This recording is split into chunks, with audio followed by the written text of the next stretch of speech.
கர்த்தருக்குள் மிகவும் பிரியமான தெய்வ பிள்ளைகளே, பரலோகமான நிகழ்ச்சியின் மூலம் உங்களை சந்திப்பதில் என் இருதயம் கர்த்தருக்குள் மிகுந்த மகிழ்ச்சி அடைகிறது. உங்கள் எல்லாரையும் இயேசு கிறிஸ்துவின் இன்ப இனி நாமத்தினாலும் கிராஸ் டிவி ஊழியங்கள் சார்பாக என் அன்பின் வாழ்த்துக்கள். இன்றைய பரலோகம் மன்னா, புதிய வழிகள் திறக்கப்படும். என் அன்பு தெய்வ பிள்ளைகளை, நீங்கள் அப்படியே நம்புங்க, விசுவாசிங்க. எனக்கு ஒரு புதிய வழியை கர்த்தர் ஏற்படுத்தி கொடுப்பார். எனக்கு ஒரு புதிய காரியத்தை கர்த்தர் செய்து கொடுப்பார். அதை விசுவாசிங்க. அவரால் கூடாத காரியம் ஒன்றுமே இல்லை. அவர் புதிய காரியத்தை, புதிய வழிகளை கர்த்தர் நமக்கு ஏற்படுத்தி கொடுப்பார். நம்ம நினைப்போம்ல, பழைய காரியங்கள், ஏன் எனக்கு இந்த பிரச்சனைகள், ஏன் இந்த எனக்கு பாடுகள், அது எல்லாவற்றையும் கர்த்தர் மாற்றி புதிய ஆசீர்வாதமான வழிகளை கர்த்தர் திறந்து கொடுப்பார். ஒன்று மட்டும் புரிஞ்சுக்கொள்ளுங்க, கர்த்தர் ஒரு வழியை திறந்து கொடுக்கும் பொழுது எந்த சக்தியாலையும் அந்த வழியை அடைக்க முடியாது. கர்த்தர் ஒரு வழியை திறக்கும் பொழுது எந்த பிசாசாலையும் எந்த மனிதர்களாலையும் அந்த கதவுகளை அடைக்க முடியாது. ஆண்டவர் சொல்றாரு, ஏசாயா 43:19 வாசித்து பாருங்க. இதோ புதிய காரியத்தை செய்கிறேன், நீங்கள் அதை அறியீர்களா? வனாந்திரத்தில் வழிகள், அவாந்திரத்தில் ஆறுகள். இது நடக்கிற காரியமா? நடக்காத காரியம். நடக்காத காரியத்தை தான் ஆண்டவர் நமக்கு செய்ய வல்லமையுள்ளவராக இருக்கிறார். அதுதான் புதிய காரியம்.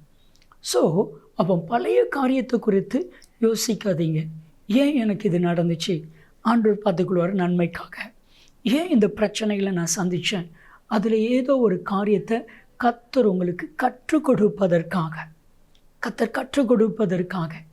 அதுதானே தவிர மற்றபடி அல்ல. புதிய காரியத்தை கர்த்தர் உங்களுக்கு செய்வேன் என்று கர்த்தர் வாக்கு கொடுக்கிறார். எனக்கு தெரிஞ்ச அன்பு சகோதரர் மதுரை பட்டணத்தில் ஒரு நாள் என்னை தேடி வந்தாங்க. அவங்க சொன்னாங்க, ஐயா, இதே மதுரை பட்டணத்தில் நான் எல்லாத்தையும் இழந்து எல்லாவற்றிலையும் பண நஷ்டம் அடைஞ்சு நான் இருக்கிறேன். இப்பொழுது என் மனைவி நான் எல்லோரும் சேர்ந்து வட இந்தியாவுக்கு போகலாம் அப்படின்னு சொல்லிட்டு நினச்சிட்டு இருக்கிறோங்க. ஐயா, என்ன பண்ணணும்னு எனக்கு தெரியலை, நீங்கள் ஜெபிங்க. அப்போ தான் ஆண்டவர் சொன்னார், புதிய காரியத்தை நான் செய்வேன், புதிய வழிவாசல்களை திறப்பேன். அவங்க அப்படி வட இந்தியாவுக்கு போயிருந்தாங்க. கர்த்தர் அவங்கள பல ஆயிரம் லட்சம் கோடியாக ஆசீர்வதிக்க ஆரம்பித்தார். என் அன்பு தெய்வ பிள்ளைகளை, உங்களுக்கு எனக்கு தெரியாது, ஆண்டவர் உங்களுக்கு செய்யப்போகிற புதிய வழிகளை யாராலையும் புரிந்து கொள்ள முடியாது. கர்த்தர் புதிய வழிகளை திறந்து கொடுப்பான். ஆண்டவர் திறக்கிறதுக்கு யாராலையும் அடைக்க முடியாது. வேதம் சொல்லுகிறது, ஏசாயா 45:4 வாசித்து பாருங்க. வெண்கல கதவுகளை உடைத்து இரும்பு தாழ்பால்களை முறித்து. அப்படின்னா உங்கள் வாழ்க்கையில் எதெல்லாம் புதிய காரியத்துக்கு தடையாக இருக்குதோ அதையெல்லாம் கர்த்தர் உடைச்சு போடுவார், முறிச்சு போடுவார்.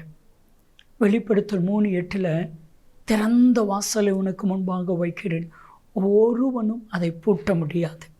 இதுதாங்க இன்றைக்கி ஒரு புதிய வாசலை, ஒரு புதிய வழியை கர்த்தர் உங்களுக்கு திறந்து கொடுக்குறாரு. அதை யாராலையும் அடைக்க முடியாது, யாராலையும் மாற்ற முடியாது. அந்த புதிய நன்மையை நீங்கள் காண்பீங்க. என் கூட இணைந்து ஜெபிப்பீர்களா? அன்பின் தகப்பனே, புதிய வழிகள் இவர்களுக்கு திறக்கட்டும். இயேசு கிறிஸ்துவின் நாமத்தில் ஜெபிக்கிறோம் ஜீவனில் பிதாவே, ஆமென், ஆமென். புதிய வழிகள் திறக்கும்.